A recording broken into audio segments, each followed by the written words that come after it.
दोस्तों, आज की ये खौफनाक कहानी मनीष नाम के एक लड़के के साथ घटी सच्ची घटना है। दोस्तों, इस डरावनी कहानी को हम मनीष के ही नजरिए से सुनेंगे। दोस्तों, इस खौफनाक कहानी को शुरू करने से पहले हम आपसे रिक्वेस्ट करते हैं कि अगर आप भूतिया और डरावनी कहानियां सुनना पसंद करते हैं और आपने अभी तक हमारे चैनल को सब्सक्राइब नहीं किया है तो चैनल को सब्सक्राइब कर लीजिए। और अगर आपके पास भी कोई खौफनाक कहानी है तो हमारी ईमेल आईडी पर भेज सकते हैं। हमारी ईमेल आईडी आपको वीडियो की स्क्रीन और डिस्क्रिप्शन में मिल जाएगी। तो चलिए दोस्तों, आज के इस खौफनाक एहसास को शुरू करते हैं।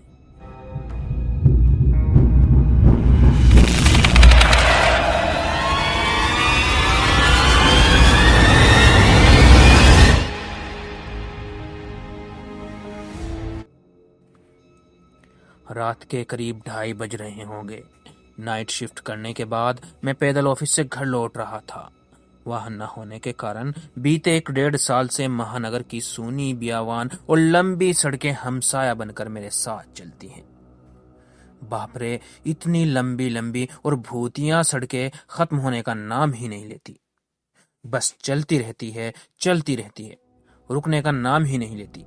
कहीं ऐसा घनघोर अंधेरा कि पैर कहाँ पड़ रहे हैं पता ही नहीं चलता, तो कहीं खंभों की लाइट में फूटते सफेद झिलमिलाते प्रकाश में नहाती सड़कों की खूबसूरती देखते ही बनती है।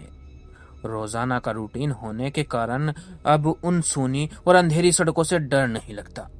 इन्हीं सूने और बियावान रास्तों पर दिन भर इतना हेवी ट्रैफिक और चहल पहल रहती है कि एक कदम पैदल चलना भी दुभर हो जाता है।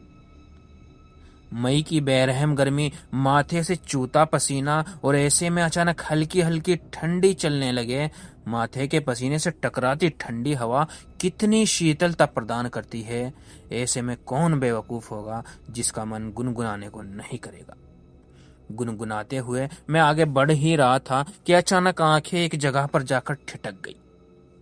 सड़क किनारे एक मासूम सी अधेड़ महिला खड़ी दिखाई दी। करीब 100-125 फीट की दूरी रही होगी। उसके कंधे पर छोटा सा बैग लटका हुआ था और पैरों के पास भी एक ब्रीफ केस जमीन पर रखा दिखाई दिया। सफेद प्रिंट वाली साड़ी से जिस करीने से उसने अपना सिर ढक रखा था, उससे तो वो किसी भले ही घर की गृहिणी लग रही थी। लेकिन इतनी रात गए, वो भी शहर के भीतर से गुजरने वाले हाईवे पर। कुछ अजीब सा लगा। हो सकता है मायके या ससुराल वालों ने बस में बिठा दिया हो और किसी कारण बस लेट होने पर इस महिला को देर रात यहाँ उतरना पड़ा हो।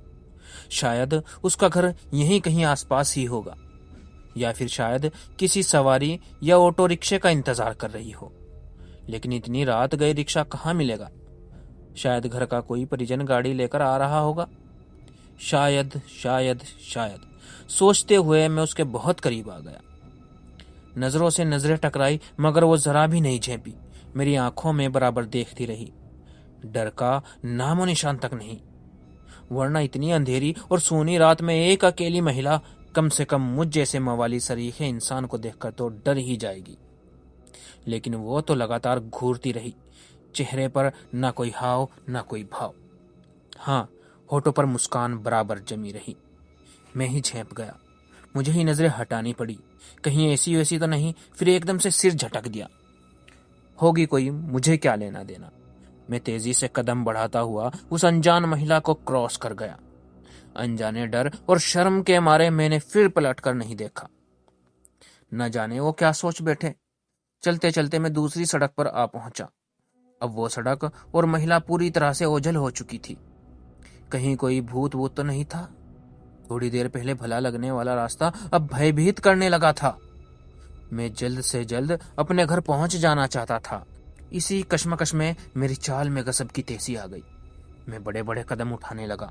करीब 1.25 किलोमीटर ही चला था कि अचानक मुंह से चीख सी निकल गई। मेरा सिर घूम गया।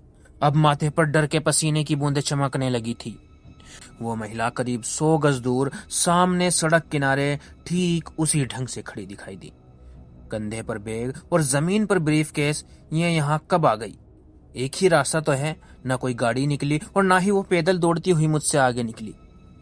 मेरा पूरा शरीर मारे डर के पसीने से तरबतर हो गया। मुझे लगा कि आज की रात आखिरी रात है।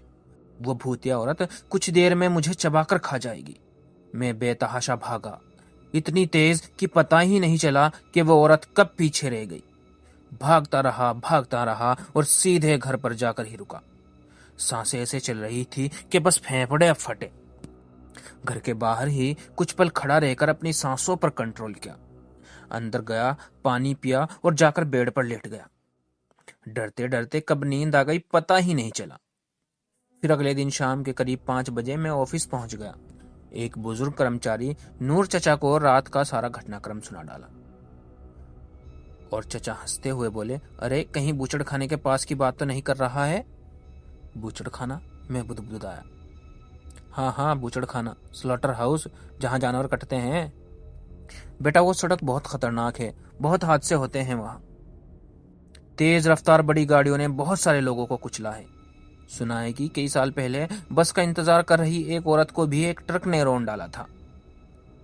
तुझे ही नहीं, ये महिला बहुत सारे लोगों को दिख चुकी है। वो भली औरत की रूह लगती है, कभी किसी को नुकसान नहीं पहुंचाती।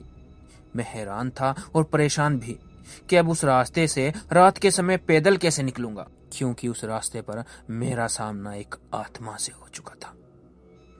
मुझे इत्मीनान था तो सिर्फ इस बात का कि वो एक भली औरत की आत्मा थी। दोस्तों, इस कहानी में सिर्फ इतना ही। अगर आपको यह कहानी पसंद आई है तो वीडियो को लाइक कीजिए और चैनल को सब्सक्राइब कीजिए। और ऐसी ही अगर आपको डरावनी कहानियां पसंद है तो चैनल को सब्सक्राइब कर दीजिए और बेल आइकन को दबाकर नोटिफिकेशन को भी ऑन कर दीजिए, ताकि आने वाली नई कहानियों की नोटिफिकेशन आपको मिलती रहे।